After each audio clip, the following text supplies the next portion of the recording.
Teenager T. Naveen, who was seriously injured in an assault at Jalan Kaki Bukit in Bukit Gelugo, Georgetown last Saturday, has passed away. I went to new school, didn't know anybody, I just wanted to be friends. But then I realized slowly, I hear rumors about me, someone says stuff about me, and that's when I felt like, okay, this is the start of something. It was so bad because they started to make fun of me in front of me. Sometimes they're just really, really mean. They'll say, oh, you see that slut? Like that, and I know that they're directing that at me. It's easy to see how a 15-year-old could fall for someone like him because he's confident, he talks openly about sex, and he doesn't fit the bill of a stereotypical predator. He looks young, he's educated, he seems like a good friend, but what he's really doing is pressuring this 15-year-old girl into having sex with him. And we know he's done it before. The bullying started when I was about, say, 14 or 15 years old. It's always the same thing. You better watch out. You're very arrogant. Well, I don't like your attitude. Who do you think you are? And this type of things, you know what I mean?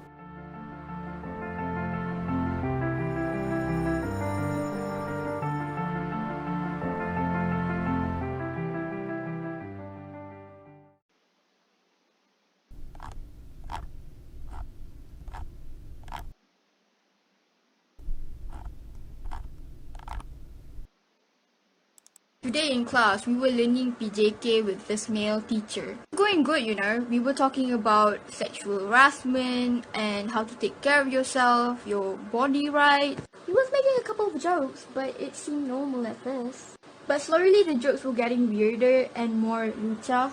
And then we were talking about how there's a lot of laws protecting minors from sexual abuse or sexual harassment.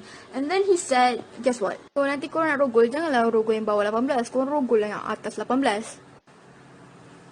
He really said that, and the girls were like quiet, but the boys, oh, they were laughing. Like, it was so funny to joke about raping someone. He even talked about how that apparently kalau boys kena rape, it doesn't get reported because the boys is apparently sedap or it feels good for them. Like, what kind of... So much more that I want to say, but time is running out, so...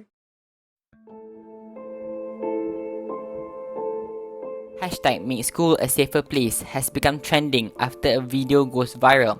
A high school girl named Ain Husniza, or also known as Ain, posted a video in her TikTok account with the username @n33ater. In her video, she told an incident where her male teacher, who was supposed to teach physical education to a student but instead made jokes of rape during class.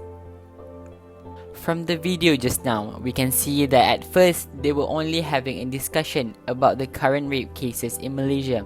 However, she then realizes that the topic suddenly went too far, that it turned into a laughing matter. Of course, she was unpleasant to experience such horrendous behavior and explained the situation in her Twitter account under the same alias on 23rd April 2021. On the next day, Ain's TikTok goes viral on various social media platforms such as Twitter, Facebook and Instagram. This has initiated the debate on how the school can be a safer place for students. She consulted with the school's counselor on what she had to do next, but ended up was told that the rape jokes are normal. Due to this incident, she immediately made a report to the police against the accused teacher, which is the male PE teacher. However, in the next few days, which is around 26th of April, she received a myriad of rape threats from her male schoolmates. Rather than supporting her point in highlighting the rape jokes, they advised her to not make their school reputation bad because of her video. On the 1st of May 2021, the hashtag Make School a Safer Place has made an alliance to launch the nationwide School Walkout Day, or commonly known as NSWD. The alliance consists of NGOs, teachers, and the public who are against rape culture and sexual harassment. They supported this movement by taking an absence from school. From this picture, we can see that with almost 1,000 people agree with Ain's statement by signing a petition on the rape assault. Ain's parents were not part of NSWD because they believe that there are other ways to support this movement, as they fear that this alliance will just create more tension. This picture portrays where Ain's father talked about how not only students, but as well as female teachers were victims of sexual harassment.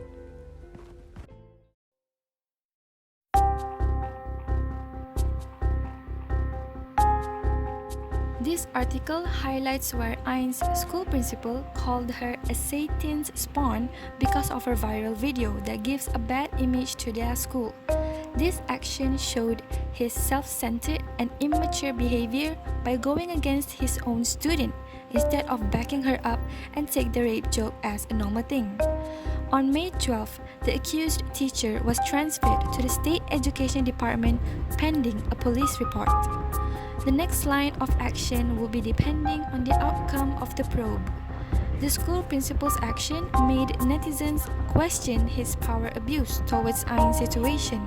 Instead of searching for a solution, he rather protects the school reputation by making bad judgment towards Ain because of her video. Victim blaming effectively states that a victim deserves the crime that they endured. Crime is often about violence, power, and control. It needs to be clear that no one deserves it. Most importantly, the victim blame approach is neither effective in resolving problems of violence, nor in protecting the victim from further victimization, nor in protecting future generations from continuing the abuse cycle. It will only create unpleasant consequences that affect one's mental, emotional, or physical health. In schools, students who are involved in the rape culture are more likely to get mental health issues such as anxiety disorders, depression, or post-traumatic stress disorder, often called PTSD, as they are still in their development phase and are unable to comprehend the incident to react. One reason people blame a victim is to distance themselves from an unpleasant occurrence and thereby confirm their own invulnerability to the risk. By labeling or accusing the victim, others can see the victim as quote-unquote different from themselves. People blame victims so that they can continue to feel safe among themselves by thinking, because I'm not like her, because I do not do that, this would never happen to me. We need to help people understand that this is not a helpful reaction. While it's important that women continue to be empowered and educated on the rape issue, this education needs to be extended to men as well, regardless of age. Men and women need to work together to change the culture of victim blaming and help reduce violence against women. Since this education has been implemented in high school, this should be educated thoroughly in an appropriate manner to avoid the occurrence of such rape and abuse issues. In addition, teachers and counselors should also be taught on the suitable measures to be taken in facing these cases towards a just society among the school environment. For the present and the future, together we make school a safer place.